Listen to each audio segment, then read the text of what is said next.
बोलिए देवादिदेव महादेव की जय। बोलिए शिव शंकर भगवान की जय। प्रिय भक्तों, आज हम स्तुति करने वाले हैं देवादिदेव महादेव की, उनके उस व्रत की जिस व्रत को आप प्रति मास प्रति सप्ताह सुनते हैं, उनका स्मरण करते हैं, उन्हें मनाते हैं। और ये व्रत है सोमवार का व्रत। भगवान सदाशिव का जो व्रत है ये प्रति सोमवार को आता है और महिलाएं तथा पुरुष सभी लोग भक्ति भाव के साथ इस व्रत को किया करते हैं। आज हम आपको सुनाने जा रहे हैं श्री सोमवार व्रत कथा। तो स्नेह के साथ बोलिए, बोलिए शिव शंकर भगवान की जय। भक्तों, सोमवार का व्रत चैत्र, वैशाख, श्रावण, मार्गशीर्ष, कार्तिक मास में आरंभ किया जाता है। साधारणतः श्रावण मास में व्रत का अधिक प्रचलन है। तो भक्तों, इस माह के सोमवार से ही व्रत का आरंभ करना चाहिए। व्रत रखने वाले स्त्री पुरुष को चाहिए कि प्रातःकाल अपने शरीर पर काले तिल का तेल लगाकर स्नान करना चाहिए। विधि पूर्वक शिव जी का पूजन करें और साथ में शिव जी का इस प्रकार संकल्प करें, ओम मम क्षेम स्थैर्य विजय आरोग्य ऐश्वर्य वृद्ध्यर्थ सोमव्रतम करिष्ये। इस प्रकार संकल्प करके शिव जी का पूजन करें। ओम नमो दशभुजाय त्रिनेत्राय पंचवदनाय शूलिने श्वेत वृषभारूढ़ाय सवोभरण भूषिताय देहार्धस्थाय नमस्तते सर्वभूतये।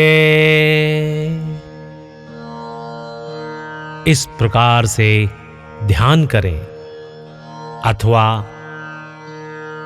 नमः शिवाय से शिव जी का, ओम नमः शिवाय से उमा पार्वती जी का षोडशोपचार पूजन करें। इन्हीं मंत्रों का शक्ति अनुसार जप और हवन करें। फिर किसी पुष्पोद्यान में जाकर या घर पर ही एक समय का भोजन करें। इस प्रकार से सोमवार के व्रत को 16 सोमवार तक करें, फिर उद्यापन करें। इस व्रत के प्रभाव से मानवों को सभी प्रकार के सुखों की प्राप्ति होती है। ग्रहण आदि में जप, ध्यान, हवन, उपासना, दान आदि सत्कार्य करने से जो फल मिलता है वही फल सोमवार के व्रत करने से भी मिलता है। चैत्र मास में सोमवार व्रत फल चैत्र में गंगा जल से सोमनाथ के स्नान कराने के समान होता है। वैशाख में अपूषादि से पूजन कर कन्यादान के समान होता है। और ज्येष्ठ मास में सोमवार का व्रत करने से पुष्कर स्नान करके गोदान के समान फल प्राप्त होता है। भाद्रपद में व्रत यज्ञों के समान फल मिलता है। श्रावण में अश्वमेध यज्ञ के समान फल प्राप्त होता है और भाद्रपद में सोमवार का व्रत रखने से संवत्स गोदान के समान फल प्राप्त होता है। आश्विन में सूर्य ग्रहण के समय कुरुक्षेत्र में रसधेनु गुड़धेनु के दान के समान फल सोमवार का व्रत रखने से प्राप्त होता है। कार्तिक में चारों वेद ज्ञाता 4 ब्राह्मणों को 4 घोड़े जुते हुए रथ दान करने के समान जो फल प्राप्त होता है वो कार्तिक में सोमवार का व्रत करने से प्राप्त हो जाता है।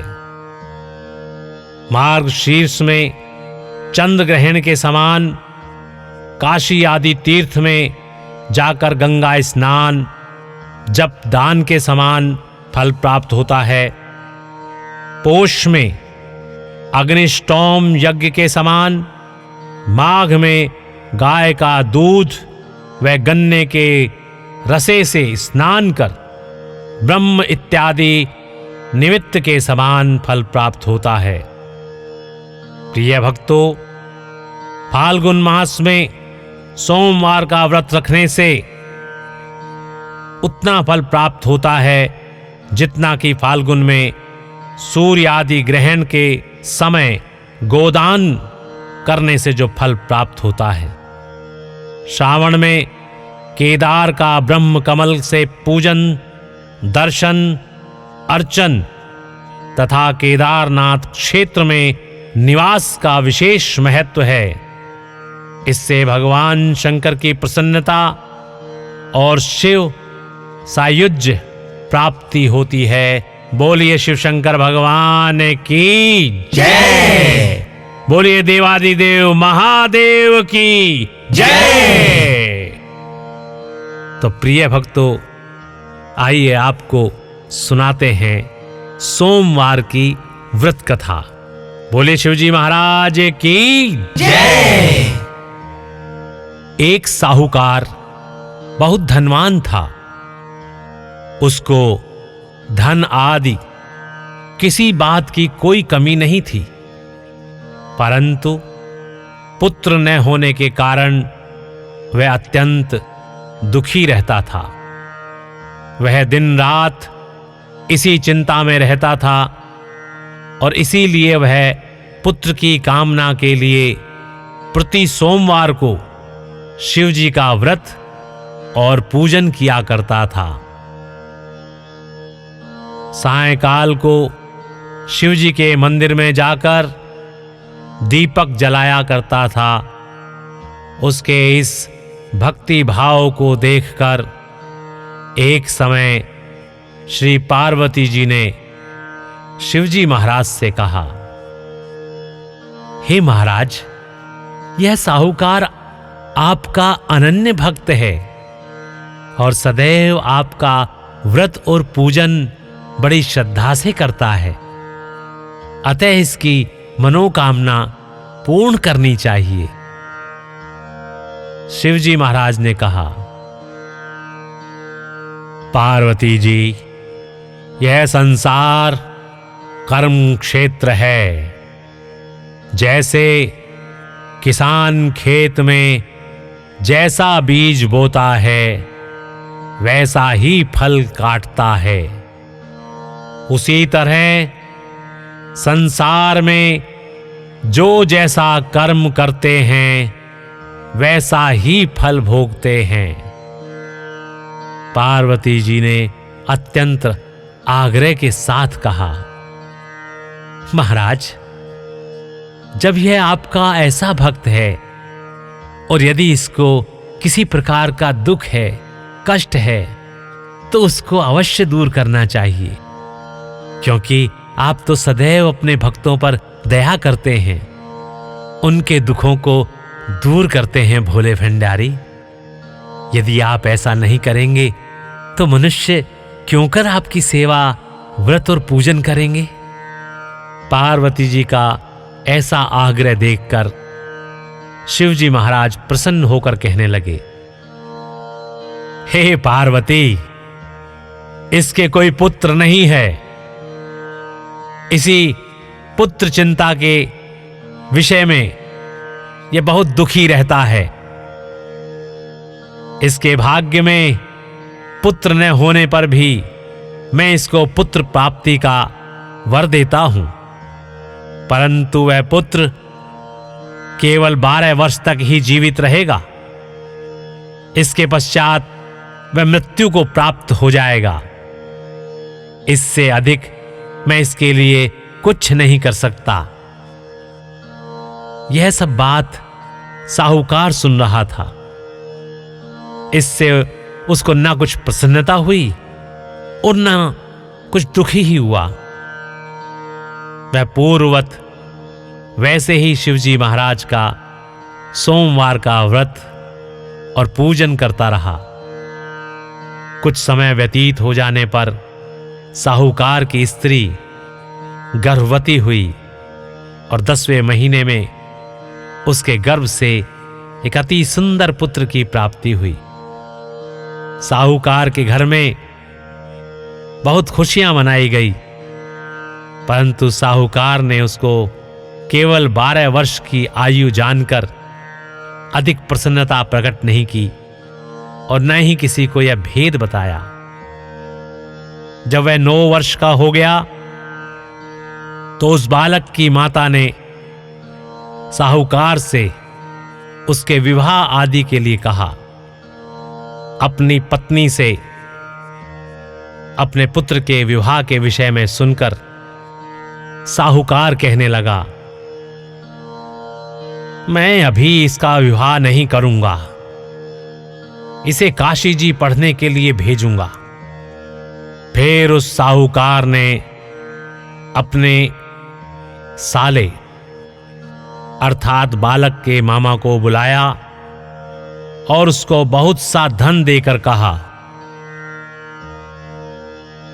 तुम इस बालक को काशी जी पढ़ाने के लिए ले जाओ और रास्ते में जिस जगह भी जाओ वहां यज्ञ करते, दान देते तथा ब्राह्मणों को भोजन कराते जाना। इस प्रकार वह दोनों मामा भांजे सब जगह यज्ञ करते और ब्राह्मणों को भोजन कराते जा रहे थे। रास्ते में उनको एक शहर दिखाई दिया। उस शहर के राजा की कन्या का विवाह था और दूसरे राजा का लड़का जो विवाह के लिए बारात लेकर आया था, वह एक आंख से काना था। लड़के के पिता को इस बात की बड़ी चिंता थी कि कहीं वर को देखकर कन्या के माता पिता विवाह में किसी प्रकार की अड़चन पैदा ना कर दें। इस कारण जब उसने साहूकार के लड़के को देखा तो मन में विचार किया कि क्यों ना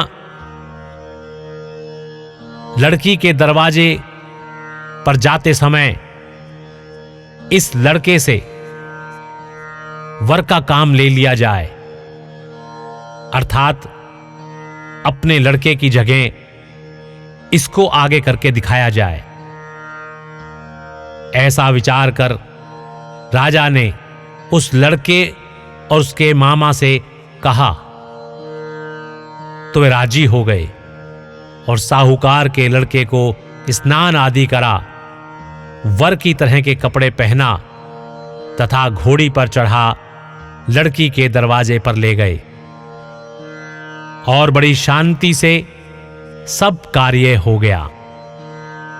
अब वर के पिता ने सोचा, यदि विवाह कार्य भी इसी लड़के से करा दिया जाए तो क्या बुराई है। ऐसा विचार करके उस राजा ने लड़के के मामा से कहा, यदि आप फेरों और कन्यादान का काम भी करा दें तो आपकी बड़ी कृपा होगी और हम इसके बदले में आपको बहुत सा धन देंगे। लड़के के मामा ने स्वीकार कर लिया और विवाह कार्य बड़ी अच्छी तरह से धूमधाम के साथ संपन्न हो गया। परंतु जिस समय लड़का जाने लगा तो उसने राजकुमारी की चुनरी के पल्ले पर लिख दिया कि तेरा विवाह तो मेरे साथ हुआ है, परंतु जिस राजकुमार के साथ तुमको भेजेंगे वह एक आंख से काना है और मैं तो काशी जी पढ़ने जा रहा हूं। उस राजकुमारी ने जब अपनी चुनरी पर ऐसा लिखा हुआ पाया तो उसने राजकुमार के साथ जाने से इनकार कर दिया और कहा, यह मेरे पति नहीं है, मेरा विवाह इनके साथ नहीं हुआ है। मेरा विवाह जिसके साथ हुआ है वह तो काशी जी पढ़ने गया है। राजकुमारी के माता पिता ने अपनी कन्या को विदा नहीं किया और बारात वापस चली गई। उधर सेठ का लड़का और उसका मामा काशी जी पहुंच गए। वहां जाकर उन्होंने यज्ञ करना और लड़के ने पढ़ना शुरू कर दिया। जब लड़के की आयु 12 वर्ष की हो गई तब एक दिन उन्होंने यज्ञ रच रखा था। लड़के ने अपने मामा से कहा, मामा जी, आज मेरी तबीयत कुछ ठीक नहीं लग रही है। मामा जी ने कहा, अंदर जाकर सो जाओ। लड़का अंदर जाकर सो गया और थोड़ी देर में उसके प्राण निकल गए। जब उसके मामा ने आकर देखा कि वह मृत पड़ा हुआ है तो उसको बहुत दुख हुआ और उसने सोचा कि मैं अभी रोना पीटना मचा दूंगा तो यज्ञ का कार्य अधूरा रह जाएगा।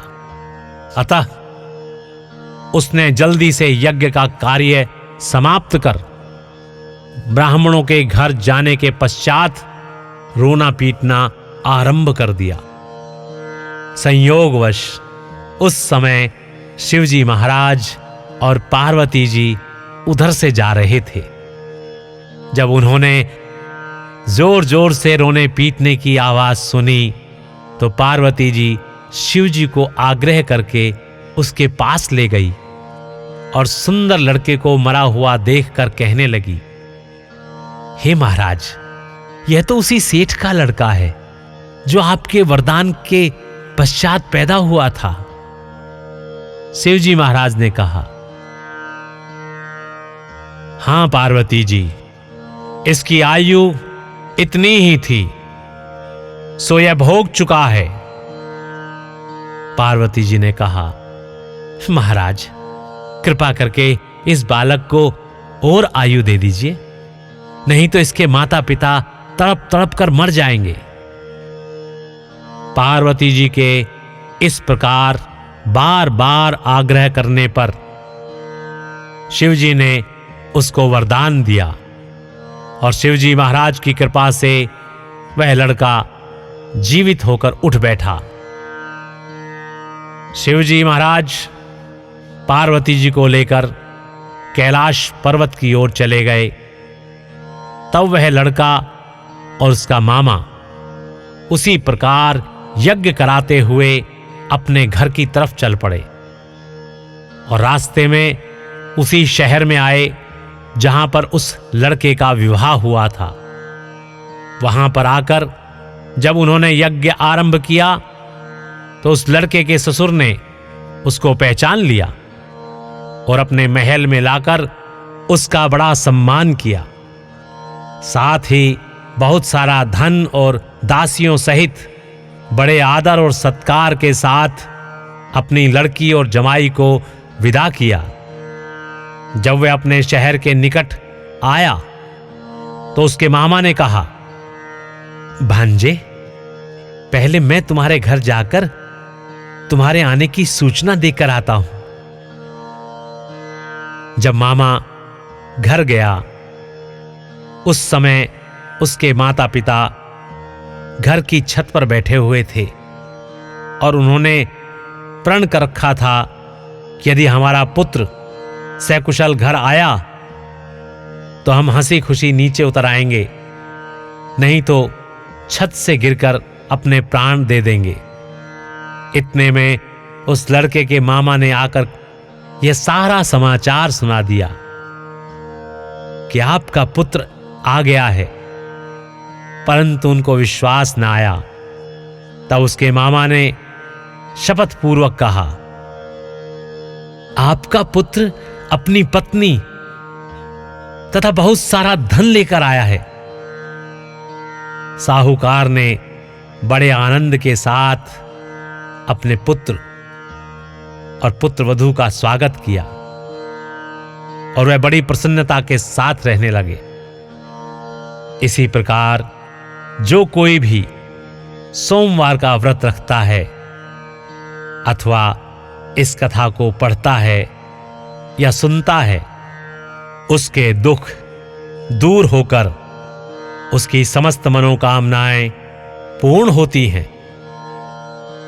और वह इस लोक में नाना प्रकार के सुख भोग कर अंत में सदाशिव के लोक की प्राप्ति करता है, भगवान सदाशिव के पास पहुंच जाता है। बोले शिवजी महाराज की जय। प्रिय भक्तों, आइए अपने भोले भंडारी को मनाने के लिए, अपने सदाशिव को मनाने के लिए, उनका आराधन करने के लिए उनकी आरती करते हैं। स्नेह के साथ, श्रद्धा के साथ सभी लोग मेरे साथ गाएंगे। जय शिव ओमकारा, भज मन शिव ओमकारा, ब्रह्मा विष्णु सदा शिव, ब्रह्मा विष्णु सदा शिव, अर्धांगी धारा। ओम जय शिव ओमकारा। एकानन चतुरानन पंचानन राजे, स्वामी पंचानन राजे, हंसासन गरुड़ासन, हंसासन गरुड़ासन, वृषवाहन साजे। ओम जय शिव ओमकारा। दो भुज चारु चतुर्भुज, दश भुज अति सोहे, स्वामी दश भुज अति सोहे, तीनों रूप निरखता, तीनों रूप निरखता, त्रिभुवन जन मोहे। ओम जय शिव ओमकारा। अक्षमाला वनमाला, रुंडमाला धारी, स्वामी रुंडमाला धारी, त्रिपुरारी कंसारी, त्रिपुरारी कंसारी, करमाला धारी। ओम जय शिव ओमकारा। श्वेतांबर पीतांबर, बाघंबर अंगे, स्वामी बाघंबर अंगे, सनकादिक गरुड़ादिक, सनकादिक गरुड़ादिक, भूतादिक संगे। ओम जय शिव ओमकारा। कर्मध्य सुकम मंडलु चक्र त्रिशूलधारी, स्वामी चक्र त्रिशूलधारी, सुखकारी दुखहारी, सुखकारी दुखहारी, जगपालनकारी। ओम जय शिव ओमकारा। ब्रह्मा विष्णु सदा शिव, जानत अविवेका, स्वामी जानत अविवेका, प्रणवाक्षर के मध्य, प्रणवाक्षर में शोभित ये तीनों एका। ओम जय शिव ओमकारा। त्रिगुण स्वामी जी की आरती जो कोई नर गावे, स्वामी प्रेम सहित गावे, पिता रोज रोज गावे। भनत शिवानंद स्वामी, रटत हरि हर स्वामी, मनवांछित फल पावे। ओम जय शिव ओमकारा। जय शिव ओमकारा, भज मन शिव ओमकारा। ब्रह्मा विष्णु सदा शिव, ब्रह्मा विष्णु सदा शिव, अर्धांगी धारा। ओम जय शिव ओमकारा। ओम जय शिव ओमकारा। बोलिए देवादिदेव महादेव की जय जय जय।